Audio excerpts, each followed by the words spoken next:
Good morning, Shipbreaker. Lynx mandates a maximum of 8 hours of sleep.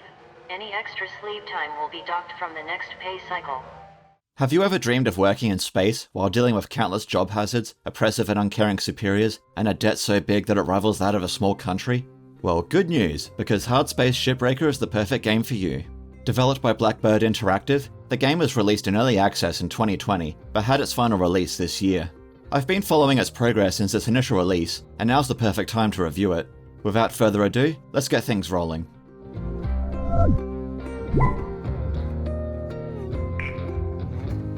The first thing I want to quickly touch on is the team behind Shipbreaker. If you don't know who Blackbird Interactive are, all you need to know is that they're the studio that's continuing to develop the Homeworld series, with Blackbird including former staff of Relic Entertainment, the original developers of Homeworld. The reason that Shipbreaker exists is because it was first announced as being a spiritual successor to Homeworld, titled Homeworld Shipbreakers, which ended up becoming the spin-off game, Deserts of Karak. However, they eventually brought back the Shipbreaker idea and made it into its own game separate from the series entirely, which is what we have today. So let's see what's so hard about space and shipbreaking.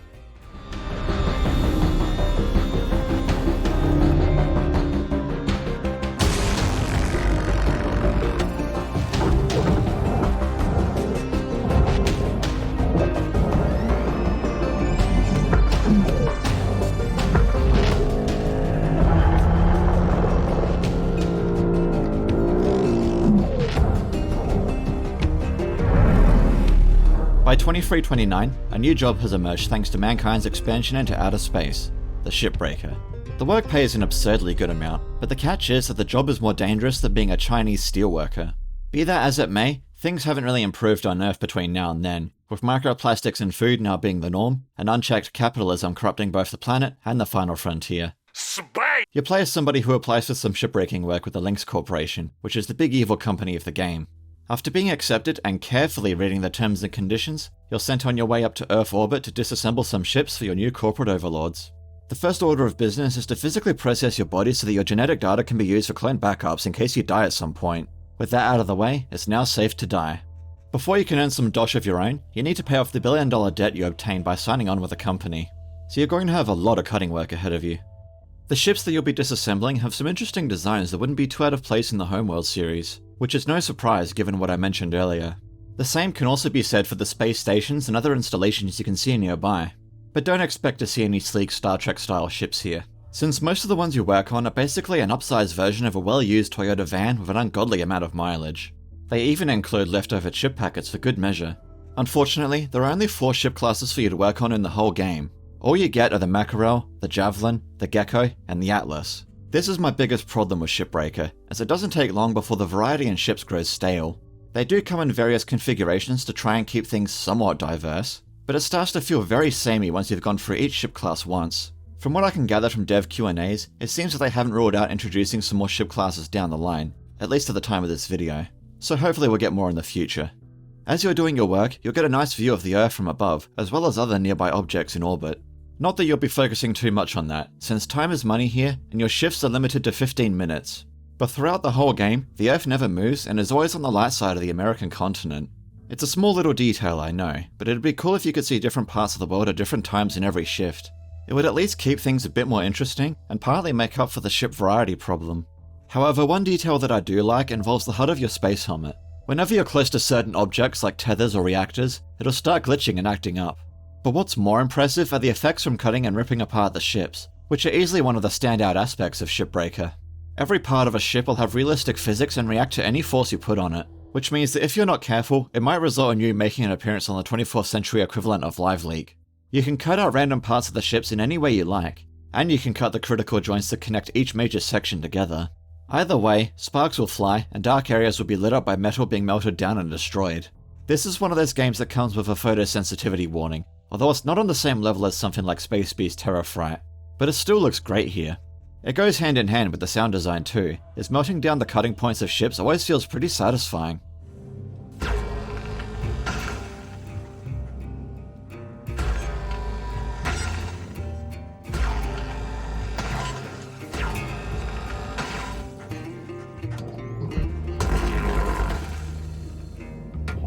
Before someone points it out, there's a suit upgrade that resynthesizes audio which lets you hear things in space.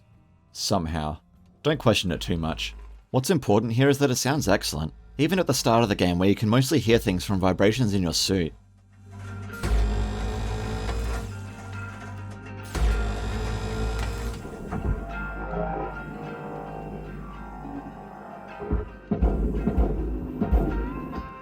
Like the visuals, there's some nice little details with the game's audio, with the most notable being the interference you get when using explosives. Cutter, if you're fixing to die, you got about 5 minutes to do it. Where the audio really shines is in the game's soundtrack. Every shift is accompanied by Americana country music that fits the tone of the game perfectly. Combined with the gameplay, this may as well be lo-fi country radio beats to relax pay off corporate debt to.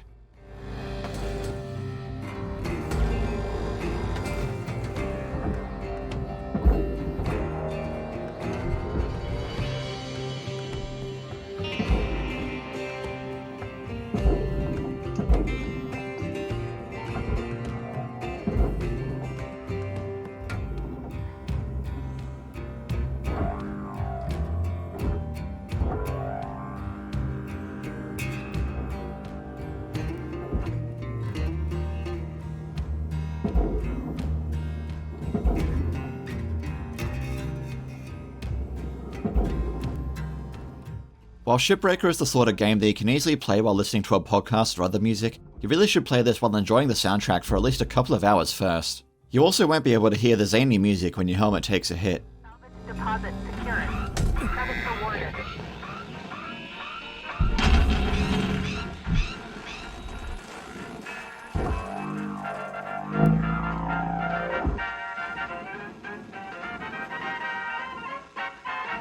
Whenever there's any serious danger nearby, the music will also make a smooth transition from country to synth, which works as a great audio cue for you to be careful.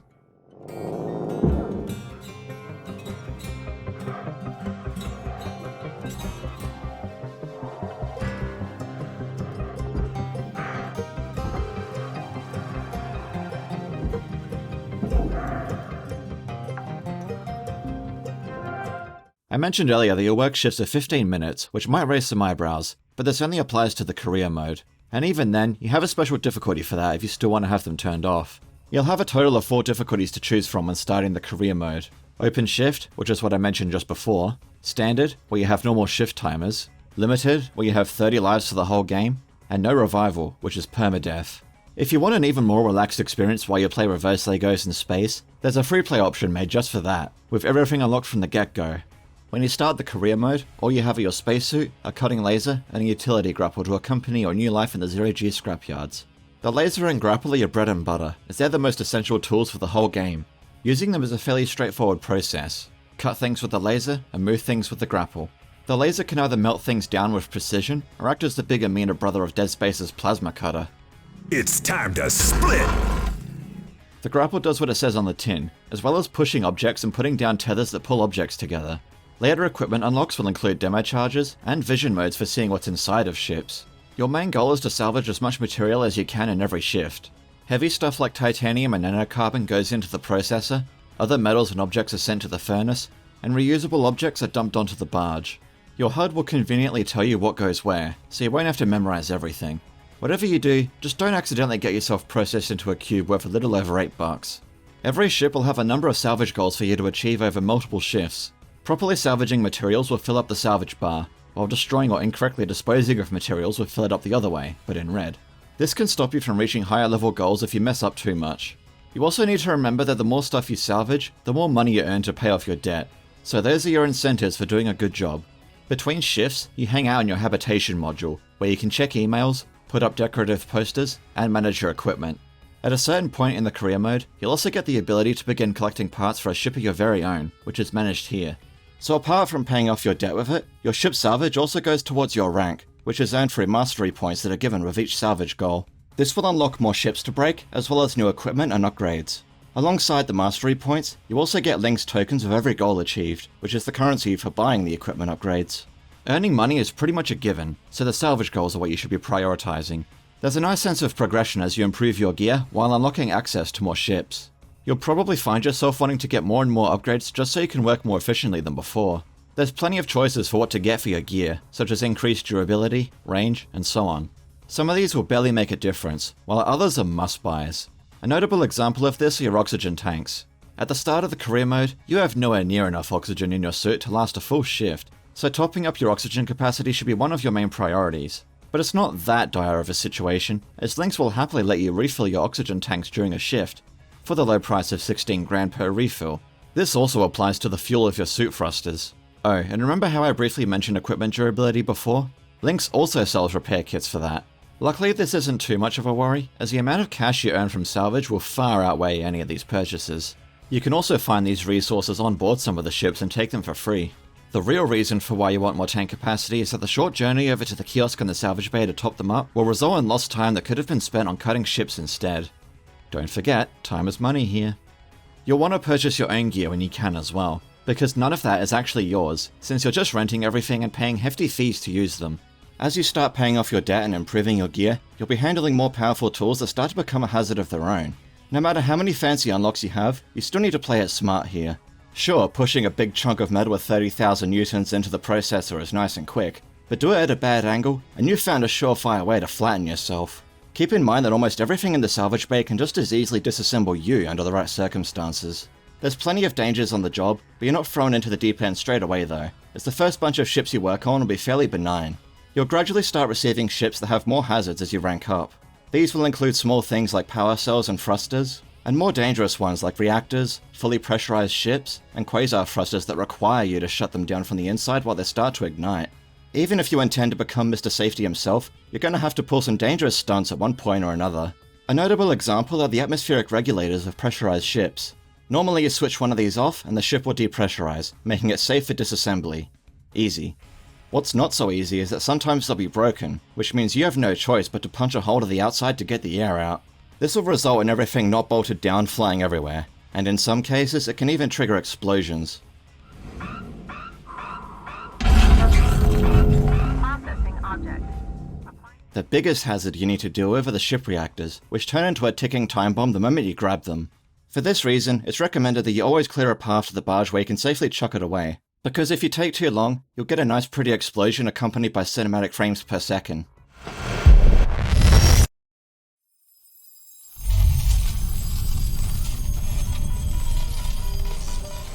Explosive blast observed. Some reactors will have prerequisites before you can safely remove them, alongside several other major ship components. Forgot to flush the fuel from some pipes before cutting them? That'll be a deduction for your new clone body, thank you. The higher end ships will feature more interconnected systems that can easily ruin your salvage goals if they're not disassembled in the proper order. It almost becomes a bit of a puzzle game later on, as you try to avoid ruining as much valuable salvage as possible. The only threats to you in the whole game come from your own actions and the dangerous objects inside the ships themselves. But there is a small exception to that. Cutter, might need to be a little careful with this ship.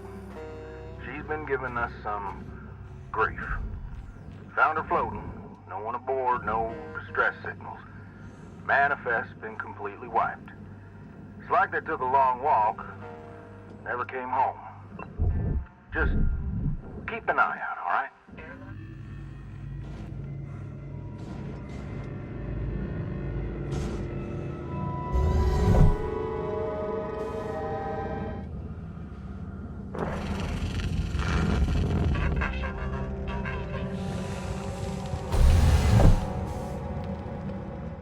At a certain point in the career mode, you'll start getting abandoned ghost ships on the job board. They're just like any other ship, but these ones have AI nodes scattered around which need to be destroyed. This is because you can't salvage anything with them attached, as they'll be rejected. When you melt one down, the rest will start trying to kill you with the ship's onboard systems. It's a cool little challenge that mixes things up if the regular ships become too tedious for you. You can also find some spooky objects left behind by the old crew before they disappeared, with helmets containing special data drives that have some creepy audio logs. There's some great potential for environmental storytelling inside the ships that come in for salvage, but all of them are just empty except for bits of rubbish and other leftovers. The ghost ships sort of come close, but even then it's still pretty vague. Nevertheless, they present a nice little challenge to keep things interesting. Speaking of which, there's one other game mode in Shipbreaker. Called Cutter's Race, you compete against other players for the highest score on a ship that changes every week. Alongside this, there are also leaderboards for the career mode. So if you ever feel the need to challenge yourself, you have these options available to you. So all things considered, the gameplay is fairly solid, but there's one drawback to it, at least in the career mode, which is the story. When you're doing the career mode, you'll often get unskippable cutscenes and characters talking during a shift and such, but it detracts from the experience. Sure, you can just go and do the free play mode, but everything's unlocked right off the bat there with no real goals. If you want to earn rewards, rank up and such, then your only choice is career mode. The story itself is really nothing special and has unremarkable and forgettable characters. It would be better if it was much more of a background thing, but hey, it is what it is. You begin by being sent up to a station to start cutting work almost immediately after signing on with Lynx. You're quickly introduced to the foreman, a guy named Weaver, who shows you the ropes. He's also the most likable character in the game, as he actually serves a purpose which is to be your tutorial man. Not long after meeting him, we're introduced to the other shipbreakers in the sector, named Lu, Didi, and Kaito. Lu is the most outspoken of the bunch, as she's looking to fight back against the Lynx Corporation and form a union, which have long been banished by the company. She invites everyone to a union news group, but they don't really care much for it. A little while later, Lynx hears rumors of this and tells us how unions are actually a terrible idea. To that end, they dispatch administrators to each work sector to keep a close eye on things. This serves as the end of the game's first act, so I'll be counting the rest as spoilers. As usual, skip to here if you don't want to hear them. So the admin who's assigned to your area is a guy named Hal, who's designed to be the most unlikable boss ever conceived. He wants you and the others to meet the work quotas in a fast and hard style, with no regard for safety. After all, you can simply come back in a new clone body, so it's no big deal, right? Everyone starts feeling the pressure immediately, especially the anxious one, Kaito. Lu is further encouraged to form a union, but before anything can be done, Lynx finds out about her plans. Lu disappears, and the company assumes all rights to the employees, as per your contract. Hal starts revoking everyone's rights, and confiscates your personal ship that you've been working on. All hope seems lost, and morale is at an all-time low. Kaito reveals that Hal pressured him into giving him access to the Union news group, which is what caused the crackdown. But Lu eventually makes contact with you again, and explains that the company-wide crackdown has driven every other worker to their limit. Most were hesitant about the idea of a union, but now's the best time for them to put it into action. Your group is now on board with the plan, and Weaver arranges for a particular ship to appear on your job board. Choosing the ship will trigger the endgame, so this is your point of no return. The first step of the plan is to do a shift like normal, except with your goals reversed. You need to destroy as much salvage as you can while not processing anything correctly. Hal is enraged and begins making more and more threats before he finally snaps. We own you. I got the right to do whatever I want to you. You were nothing until Lynx found you. Obedience is success. You've chosen to cross the company that gave you a chance. We'll drive you into the ground with debt. We'll give you work so dangerous you'll revive 20 times a day until your DNA comes apart at the seams. He goes a little too far, however, and deletes Kaito's genetic backup as he's handling a reactor next to a furnace. He apparently dies, and Hal gets the blame despite not actually trying to kill him. However, Kaito's still alive, but the important thing is that the other cutting crews will follow your example of rebellion. And because every shift is recorded and monitored, everything Hal said and did is about to be spread around to people both inside and outside the company. Many other Lynx workers begin protesting, and the events become a public controversy. The powers that be force Lynx to cancel most of the workers' debt, removing the sneaky clauses in their contracts, and removing all of their administrators. Hal is sent back to his old job at an Amazon warehouse, but the top executives are untouched by the fiasco. Oh well, you can't win them all. The main thing is that your debt is mostly gone, so you'll finally be able to earn your own money, which leads to the final part of the game. With most of your debt removed, you'll either have a small amount left to pay off, or your account will already be in the positive, depending on how much you've salvaged so far. In order to finish the career mode, you'll need to have no debt, you need to have the cuddly bunny toy, and you'll need to have collected all the parts for your private ship. Once all these requirements are met, you can finally terminate your contract and live your own life in the solar system. Godspeed. So that should be everything covered. Since its initial release, Shipbreaker has always been one of my go-to games if I want to do something while catching up on podcasts or YouTube content.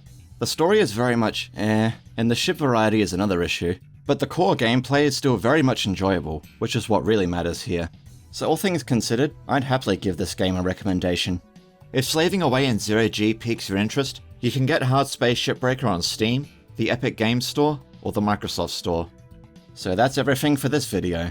I'll be looking at something a little different next time, but it's easily one of my all-time favorite games. I'll see you next time for that. Until then, take it easy.